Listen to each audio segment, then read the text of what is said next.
السلام علیکم، میں ہوں ایجنٹ ٹیکس۔ عاصم منیر میں چائنا کے اندر جو پاکستان کی بے عزتی کروائی، اس کے بعد اس نے بلاول کو بھیجا انڈیا میں تاکہ وہ مزید پاکستان کی بے عزتی کروا سکے۔ اصل میں اس کے پیچھے 6 لوگ تھے، 6 پارٹیاں تھیں جنہوں نے مل کے یہ سارا پلان جو ہے اس کو ترتیب دیا۔ سب سے پہلے عاصم منیر، اس کا خیال یہ تھا کہ بلاول کو اگر انڈیا بھیجا گیا اور اس کو امریکہ میں کوئی کامیابی نہیں ملی، سعودیہ اس کو منہ نہیں لگاتا، چائنا اس کو بلاتا نہیں، تو انڈیا چونکہ وہاں پہ یہ پسند کیا جاتا، ان کی یہ انویسٹمنٹ ہے، تو شاید یہ وہاں پہ جائے گا تو پاکستان اور انڈیا کے لیے کشمیر کو پیچھے رکھ کے کوئی سفارتی محاذ کے اوپر کامیابی حاصل کر لے گا، جس کو ہم بڑھا چڑھا کے پیش کریں گے۔ تو جو ہمارا اوریجنل پلان تھا جس کے مطابق اگلی گورنمنٹ میں اس کو ہم نے پرائم منسٹر بنانا ہے، تو اگر اب اس سے وقت سے پہلے ہی اگر شہباز شریف کو شاید اگر نااہل کر دیا، جو کہ نظر نہیں آ رہا، لیکن اگر کر دیا تو اس کے بعد اس کو as a prime minister try کیا جائے گا۔ تو اس کے لیے ایک سفارتی جو محاذ کے اوپر کوئی کامیابی حاصل کرنی تھی بنیادی طور کے اوپر، وہ تھا اصل مسئلہ۔ لیکن اگر فرض کریں کہ اس کو وہ کوئی سفارتی کامیابی وہاں پہ حاصل نہیں ہوتی، تو اس کے بعد یہ وہاں پہ کوئی اپنے نانا کی طرح کوئی جعلی سی تقریر کرے گا، ایک ایکٹنگ کرے گا، اور ہم اس کو دکھائیں گے کہ دیکھیں یہ پاکستان کا کتنا محب وطن ہے اور اس نے کیا کمال وہاں پہ جا کے یہ ایک دھواں دار قسم کی پریس کانفرنس کر دی ان کے ساتھ مل کے۔ وہ ان لوگوں نے اس کا موقع ہی نہیں دیا، تو لہٰذا وہ بھی نہیں ہوئی، تو الٹا یہ سوائے بےزتی کرا کے آنے کے اور ان کو کوئی وہاں سے کامیابی نہیں ملی۔ بےزت کرانے میں پاکستان کو اور اپنے آپ کو بےزت کرانے میں بالکل 100% کامیاب ہوئے۔ اچھا، اب یہ تو ہو گیا ایک اس کی پارٹی۔ اب اس میں دوسری پارٹی بلاول خود تھا، جس کا خیال یہ تھا کہ میں جو یہاں پہ اپنے آپ کو ایک فیک لبرل جو ہے وہ بنا کے پیش کرتا رہتا ہوں، جس کے مطابق میں اکثر مندروں کے اندر جا کے دودھ وغیرہ جو ہے وہ چڑھاتا رہتا ہوں۔ اچھی بات ہے، اپنی اقلیتوں کے ساتھ بالکل مل جل کے رہنا چاہیے، مگر وہ پولیٹیکل جو مائلج کے لیے اس کے لیے نہیں ہونا چاہیے، اور ان کی تو ہر کام ہی آپ کو پتا ہے وہ پالیٹکس کے لیے اور پاور پالیٹکس کے لیے ہوتا ہے۔ تو اس کے خیال میں یہ تھا کہ وہ جو ہے انڈیا میں زیادہ ایکسیپٹیبل ہوگا، مگر وہاں پہ یہ بات بھی کام نہ آئی، اور وہاں سے صرف بے عزتی جو ہے سمیٹ کے وہ واپس آیا۔ اچھا، اس پہ اب تیسرا جو فریق تھا، جو اس کی تیسرا پارٹیسپینٹ تھا جس اس سارے کھیل میں، وہ تھا انڈیا کے defence minister, not foreign minister, foreign minister نہیں، ڈیفنس منسٹر، کیونکہ 2019 میں انہوں نے پروگرام بنایا تھا پاکستان کے اوپر، آزاد کشمیر کے اوپر حملہ کرنے کا۔ وہ وہاں پہ عمران خان اور جو ایئر چیف تھے اس وقت کے، اور جو سی جے سی جو چیئرمین جوائنٹ چیف تھے، ان کی وجہ سے وہ حملہ پسپا ہوا، منہ کی کھانی پڑی، ذلت اٹھانی پڑی، اور انہوں نے وہ جو اپنا پروگرام تھا وہ اس وقت کینسل کیا۔ وہ بنیادی طور کے اوپر انہوں نے کرنا، اس کے لیے اپنی فورس کو موٹیویشن اور اپنی قوم کو جو ہے اس کا مورال بلند کرنے کے لیے انہوں نے اس کو یہ فیڈ اپ کرنا تھا کہ دیکھو ہم کس ایکسٹینٹ پہ جا کے اس بلاول کے ساتھ اور پاکستان سے آئے ہوئے ایک بندے کے ساتھ ہم نے کیسے بیہیو کیا۔ اچھا، اس کے اندر ایک پھر چوتھا فریق جو تھا وہ اپنے ساتھ یہ لے کے، جو راتب خور قسم کے، یہ صحافی کہنا تو ان کو خیر غلط بات ہے، یہ صحافی کسی صورت نہیں ہے، ان کا کام یہ تھا کہ انہوں نے وہاں پہ جا کے بلاول کی کسی بھی صورت میں اگر سفارتی کامیابی کے جو ان کے ذہن میں تھی کشمیر بھیج کے، اس کے بعد یا پھر اگر وہ کوئی ایسی پریس کانفرنس کرتا ہے تو اس کو انہوں نے بڑھا چڑھا کے پیش کرنا تھا،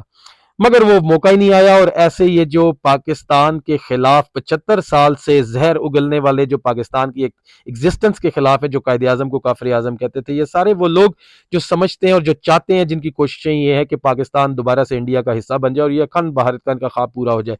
ایسے راتب خور اور ایسے وطن فروش جو صحافی تھے، ان کے حصے میں آیا 5 روپے کا لیمو پانی۔ تو میرا خیال ہے آج کے بعد ان کو لیمو پانی صحافی کہا جائے تو بہت اچھی بات ہوگی، اور وہاں سے شاید ان کو گوا کی تھوڑی سی مٹی یا بیچ کے اوپر سے وہ تھوڑی سی ریت اٹھا کے ان کو دے دی گئی، اور یہ ان کی ٹوٹل کل اوقات جو ہے انہوں نے ان کے ہاتھ میں پکڑا دی، اور یہ اسی کی تصویریں بنا بنا کے خوش ہیں۔ اگر آپ دیکھیں گے تو یہ سڑک چاپ، پاکستان میں بھی سڑک چاپ تھے، وہاں پہ بھی جا کے روڈوں کی تصویریں بنا رہے ہیں اور روڈز ہی دکھا رہے ہیں۔ تو یہ تھا جی ان کا چوتھا فریق۔ اب اس میں ایک پانچواں فریق ہے، اور وہ پانچواں فریق یہ ہے انڈین جو میڈیا اور انڈین جو را ہے، جس کی انویسٹمنٹ ہے پاکستان میں اس وقت تو جرنیلوں کے اوپر بھی، مگر پی ڈی ایم کے اوپر، خاص طور پر نواز شریف کے اوپر، اور یہ جو آصف زرداری اور اس کا ٹولہ ہے، تو ان کو یہ لگا کہ یار اس کی ہم نے بہت ہی انسلٹ کر دی، اب یہ واپس جا کے کیا وہاں پہ دکھائے گا، تو لہٰذا اب اس کو ایک تھوڑا سا موقع دیتے ہیں، اس کو ایک ایسا اس کا انٹرویو کرواتے ہیں جس کے اندر ایک اس کو لوز بال کروائی جائے تاکہ تھوڑے سے چوکے چھکے مار سکے، مگر اور اس کے لیے انہوں نے ایک وہ جو پرو کانگریس صحافی ہے ان کا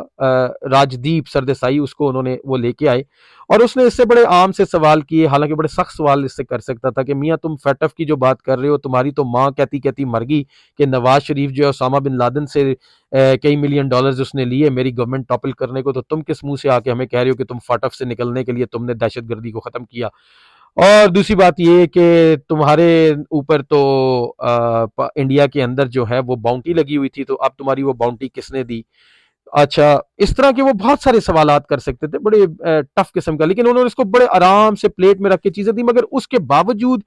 یہ اتنی پور اس کی پرفارمنس تھی، اور پھر یہاں وہاں پہ وہ اصل میں جو انٹرویو میں جو بات وہ انہوں نے کہلوانی تھی وہ اس سے کہلوا لی۔ اچھا، اس کے انٹرویو کے اندر اندر اگر آپ دیکھیں گے تو وہ اس سے کہتا ہے کہ جناب آپ یہ بتائیے کہ جو پاکستان کے زیر انتظام کشمیر ہے اس کے اوپر سے آپ اپنی فوج اور گلگت بلتستان کے اوپر سے پاکستان آرمی کو وڈرا کروائیں گے؟ تو اس نے وہاں پہ کہا ہاں، میں وہ جو سیکیورٹی کونسل کی ریزولوشن ہے اس کے مطابق ہم اس سب کو مانتے ہیں، اس کے ایک حصے کے نہیں، اس کے سارے حصوں کو مانتے ہیں، یعنی سارے حصوں کا مطلب یہ کہ ہم نے انڈیا میں آتے ہی یہ تو ثابت کر دیا کہ وہ جو 5 اگست والا جو وہ آپ کا تھا ایکٹ، اس کو تو ہم نے ویلیڈیٹ کر دیا، کیونکہ اس سے پہلے تو 12 سال سے پاکستان سے کوئی نہیں گیا تھا، مگر اب اس نے یہ جا کے اس کو ویلیڈیٹ کر دیا۔ اب دوسری بات یہ ہے کہ جب اب وہ تو مسئلہ وہیں پہ رہ گیا، یعنی مقبوضہ کشمیر تو آپ نے لے لیا، وہ تو ہو گیا، اب اگلا یہ تھا کہ آزاد کشمیر کے اوپر اور گلگت بلتستان کے اوپر سے ہم اپنی فوج کو واپس بلا لیں گے، لہٰذا آپ اس کے اندر آ کے اپنی کاروائی کیجئے جو آپ 2019 میں نہیں کر سکے عمران خان کے ہوتے۔ اچھا، اس نے ایک اور بات یہ کی، اور جس طرح سے یہ پھر وہ یہ جو کہا کہ مودی کا یار ہے، یہ اس نے ہلکا سا ہنٹ کروایا، اور اس پہ اس نے کہا کہ دیکھیں آپ جو میرے الفاظ ہیں اس کو سیریس مت لیجئے، our words were not never intended to cause any effect، یعنی ہم بکواس کرتے ہیں پاکستان کی عوام کے سامنے بھی جھوٹ بولتے ہیں، آپ بھی اس کو فضولیات ہی سمجھیں، اس کا کوئی مقصد نہیں تھا، اور وہ الفاظ بھی میرے ورڈ وہ نہیں تھے، those were not my words، اس کے سامنے ایسے میں کیا کہوں، اس کے بارے میں جو ایک خاص بات کی جاتی ہے اس طرح سے ایکشن کر کر کے یہ بندہ ان کو یہ سمجھا رہا تھا، منتیں کر رہا تھا کہ وہ تو میرے ورڈز ہی نہیں تھے، تو لہٰذا لیکن اصل وہ جو بات تھی آزاد کشمیر کے اوپر وہ اس نے کر لی اور وہ اس نے مان لیا۔ اچھا، اب اس کے بعد یہ سارا کچھ ہونے کے بعد جو آپ کو پتا آئی ایس پی آر کے جو کچھ کتورے ہیں جن کا نہ کوئی دین ہے، نہ مذہب ہے، نہ ایمان ہے، نہ کوئی نظریہ ہے، وہ ایک بیٹ مین قسم کی کلاس ہے، اور وہ انہوں نے کچھ لوگ ہائر کیے ہوئے ہیں، وہ آپ کو مختلف سوشل میڈیا کی سائٹس پہ بھی نظر آ جائیں گے، اب وہ اس کو ڈیفینڈ کر رہے ہیں، تو وہاں سے آپ کو پتہ لگتا ہے کہ اصل میں اس کی یہ بےزتی پروگرام کروانے کے لیے اور پاکستان کی انسلٹ کروانے کے لیے آئی ایس پی آر اور جی ایچ کیو اور آئی ایس آئی نے مل کے اس کو بھیجا تھا۔ تو اب آپ ان کو دیکھ سکتے ہیں، وہ اس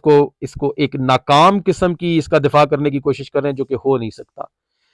تو لہٰذا وہ جو صحافی ان کے ساتھ گئے تھے وہ بھی کچھ نہیں کر سکے اور یہ بھی کچھ نہیں کر سکے، اور یہ جو ایک پاکستان کو ذلیل کرانے کا ایک پروگرام تھا یہ انہوں نے سر انجام دیا، اور پھر اس میں انہوں نے یہ کہا جی کہ یہ دیکھیں وہاں پہ اس نے ہاتھ باندھ کے اور اس کو نمستے کرنے کی کوشش کی اور اس نے اس کو چلتا کیا، دیکھیں جی یہ تو سندھی کلچر تھا، بھائی سندھی کلچر تھا تو باقی دنیا کے جتنے بھی ممالک کے لوگوں سے تم ملتے ہو وہاں پہ تم ہاتھ باندھ کے ان کو نمستے کیوں نہیں کرتے؟ اس کا مطلب ہے یہ سندھی کلچر کی وجہ سے نہیں، یہ تم نے ان کے کلچر کی وجہ سے کیا، اور اس میں کوئی اتنی کباہت والی بات بھی نہیں تھی، لیکن انہوں نے تمہاری جو بےزتی کی، جو تمہیں وہاں پہ جانا نہیں چاہیے تھا، نمستے کہنا اس طرح سے یا وہ ہاتھ جوڑ کے وہ ایشو نہیں ہے، جانا نہیں چاہیے تھا، لیکن تم چونکہ پاکستان کے غدار ہو اور تم واقعی مودی اور عاصم منیر کے یار ہو، اسی لیے تم نے یہ حرکت کی پاکستان کے خلاف۔ اور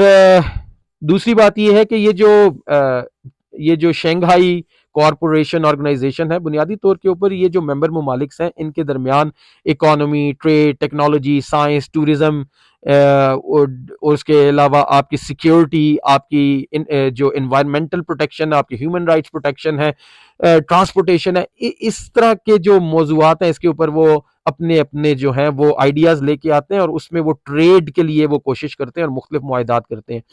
اگر یہ وہاں سے کوئی کامیابی لے کے آیا تو مجھے بتا دیجئے کہ ان سارے جو یہ جس کے لیے یہ بنی ہوئی ہے یہ آرگنائزیشن، اس میں سے کس ملک کے ساتھ اس نے کون سا ایگریمنٹ کر لیا؟ نہ یہ کسی ملک کے ساتھ کوئی ایگریمنٹ کر کے آیا،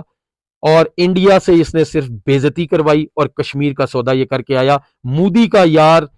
عاصم منیر اور یہ جو بلاول بھٹو، زرداری اور P D M Azad Kashmir کا سودا کر کے آ چکے ہیں۔ اپنی آنکھیں کھلی رکھیے، پھر ملاقات ہوگی انشاءاللہ تعالی۔ اللہ حافظ۔